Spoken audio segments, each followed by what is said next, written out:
Let's take a look at my AI governance toolkit, and we're going to walk through some of the aspects of the project. Initially, the way that this came about is that I was doing some manual assessments for ISO 42001. If you guys are not familiar with that, that is the framework for security around systems that are embedded with AI, right? So as we were doing the gap assessment, I decided that I wanted to take some of the controls and put them into an automated Python tooling.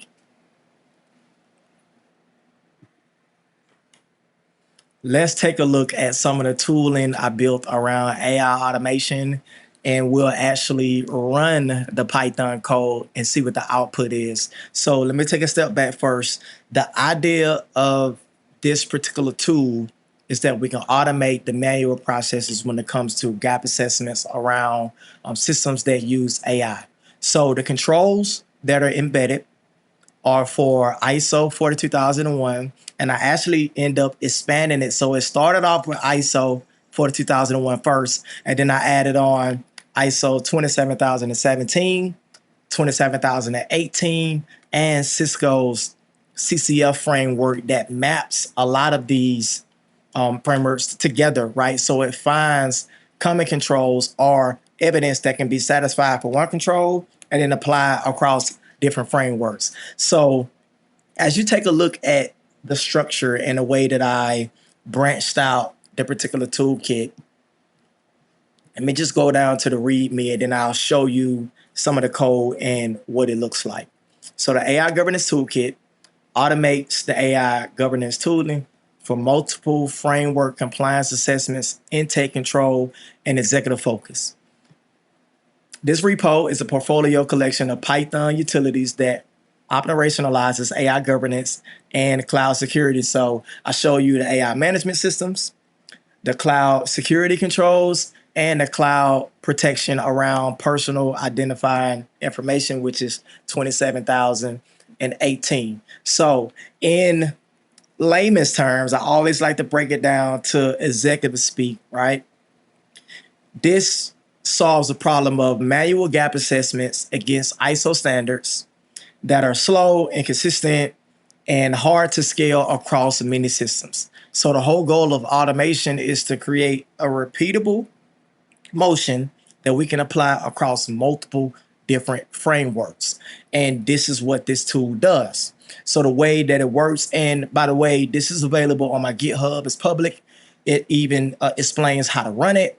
And right now, it has, you can run it from a command line interface, but by the time you're watching this video, I will have a front end and a graphical user interface to where you can run it with either, if you're a little more technical inclined, you can run it in the terminal with command line interface, or you can just, be able to click the buttons. And I'm hoping that the user experience works well. So I would love to hear you guys' feedback in the comment section. Let me know what you think about it, how I can improve it once you see the front end version of this as well. So we're going to actually go over to Cursor, which is where I have the code, and we're going to run it and see what the output is. Right now, it takes text input.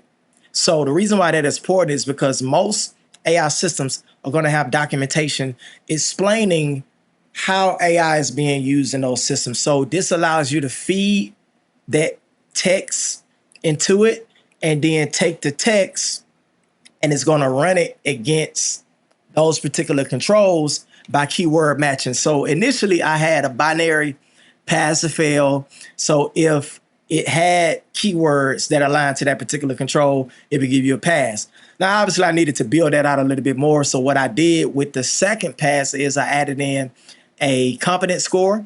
So based off of how many keywords are in that particular section for that control, it gives you I believe it's a 1 through 7.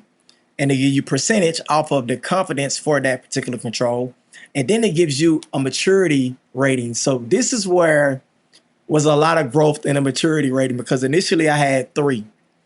My thought process was like, okay, so this control either passes, so it either has everything it needs, it doesn't have it at all, or it has some of it. And that's how I first set up the maturity rating. But then I had to expand it to include what I'm going to share with you. So I went with 4 maturity ratings instead of 3, because sometimes, obviously, it's easy to say if it doesn't have any of the requirements or any of the evidence for that control, we can say it does not exist. But what if it has some of it, but not enough? Or what if it has most of it, but not all? So that's why I added in the 4 maturity ratings to capture all of those things. Okay, so here's the supported frameworks right here. For 42001, I have 20 controls as of now, 24 for cloud security, 26 for cloud personal identifying information protection.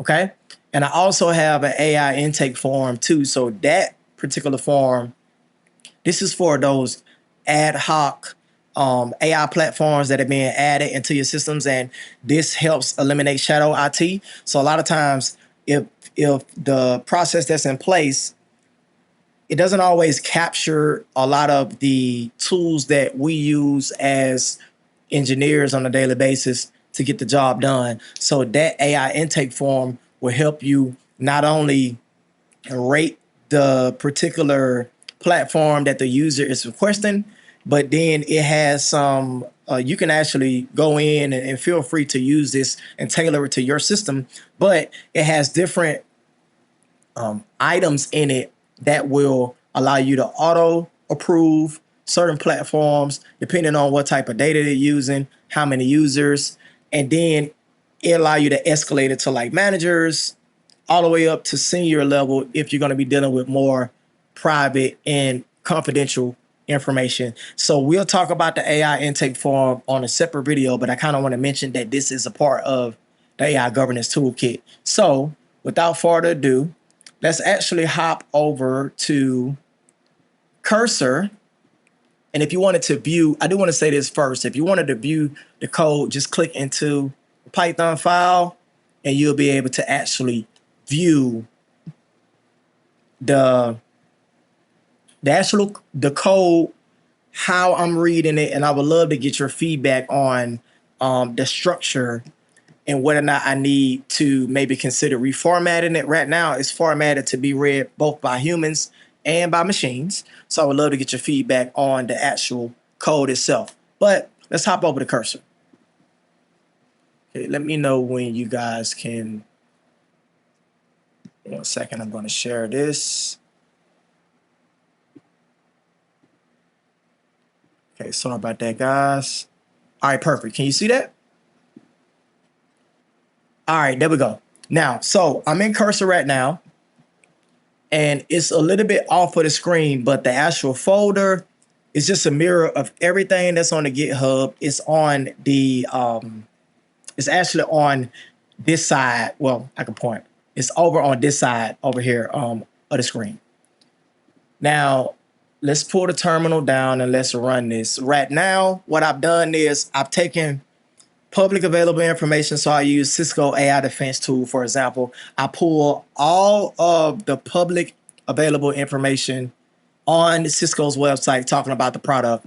And that's what you're going to see here. So let me pull that up.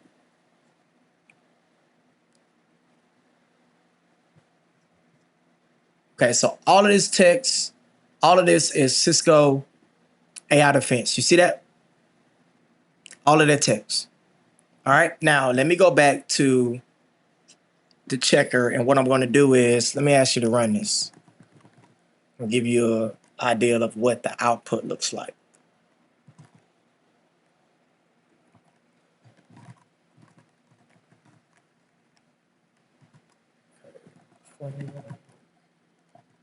Framework, and let's just do all. Okay, let's make sure that I do that right. Oh, wait a minute. Oh, of course. You have to type in the right command. Like 3 checker py framework, and it's going to pull all of the frameworks. Wait 1 second. Let's see. Let's troubleshoot this in real time. Let's see what I'm doing wrong here. I am going to go back over to go to the instructions, framework all. Oh, okay. Let's see.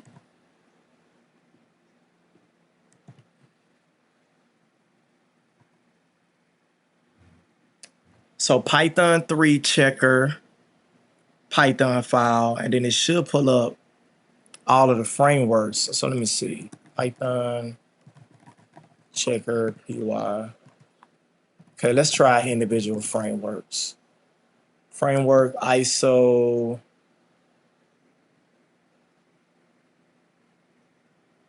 Oh, you know what, guys?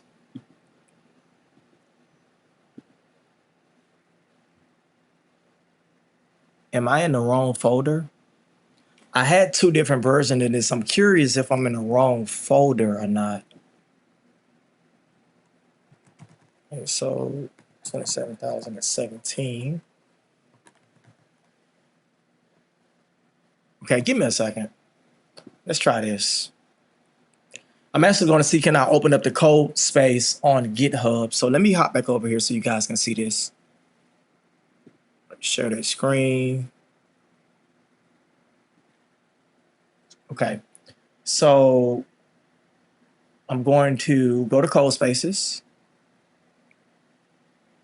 and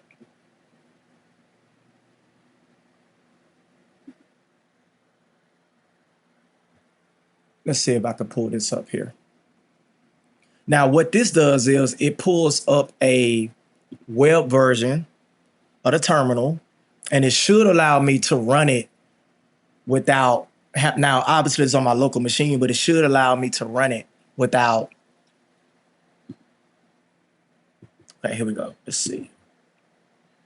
Now I'm going to go back here, go to the instructions because I want to make sure that I'm giving you guys the right instructions. So let's just copy this here up. Bash. All right, let's see. Allow. Okay. All right.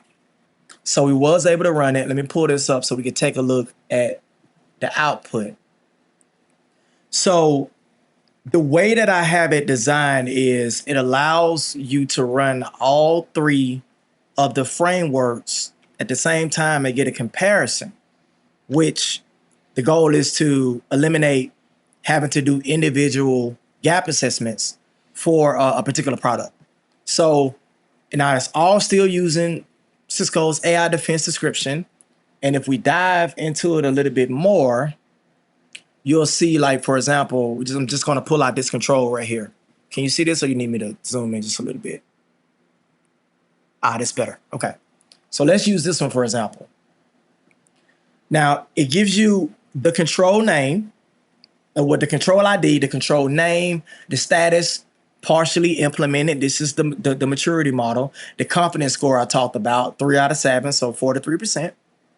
And it tells you pass. The description mentions terms aligned with control, authorize, share, and restrict. And not only that, it gives you recommended actions as to how you can take it from partially implemented to largely implemented to fully implemented. Okay, and it does that. We can go up for each framework right there. That's 27,018. And if we stroll up a little bit more, should give us 27,017 in a second. All right. Yep, right here. So the same thing. And it breaks down, okay, so this particular control, ISO 27,017, CLD 18.1.1. What's the name of it? Compliance with legal requirements related to cloud services. This one has a score of largely implemented. It says 57%. So the difference between the previous one, 43%, and 57% is the difference between partially implemented and largely implemented. And this tells you why. The description mentions terms aligned with this control, compliance, legal, GDPR, data, residencies, and then it gives you recommended actions as well. So when I go back to, and I'll figure out why for some reason it wasn't allowing me to run it on cursor. I'm pretty sure maybe I was typing in the wrong command. But like I said, by the time you're watching this video, I'll have the graphical user interface to where you can just use the front end. But this is what's going on the back end of the tool. Okay, so I'm going to go down just a little bit more. Let me, because I don't want to, I'm going to switch back over just for a second because I don't want to, I want to blind you guys as I scroll down. Okay. What I like about it is it gives you a combined summary, and it ranks not only those particular frameworks, but what the score is. And if you wanted to dive a little bit more into it, like for example, it scored 50% overall with the 24 controls with 27,017, or with cloud security, but with cloud PPI protection, it scored 3% or 3.8%, 4%. Okay. So this project, what I plan to add on to it later, the next step is outside of adding the front end, right now it just takes text input. So the next layer would be the ability for it to take additional evidences. Okay, so what do I mean? PDFs, screenshots, URLs, right? And I'm going to connect it to AWS S3 bucket and have it, when you collect those evidences, it can drop it down in the S3 bucket so it can have everything in one location. So that's what I'm thinking in terms of the evolution of the tool. But, oh, and obviously I'm going to add in the remaining controls of each framework, and I'll be adding in the Cisco CCF document as well. Okay, so there's still room for me to add SOC 2, NIST 853, FedRAMP. I mean, I can keep going on and on, man. So I hope that you guys enjoyed this demo walkthrough. I would love to hear your feedback on what you think about the project as a whole, and if you have any additional suggestions as to additional tooling that I can build out, please feel free to leave that in the description as well. This is the public facing version, and I have a private version that I use for clients as well. Okay, so thank you guys for watching. Thanks for visiting the channel. I'll see you next time. Thanks.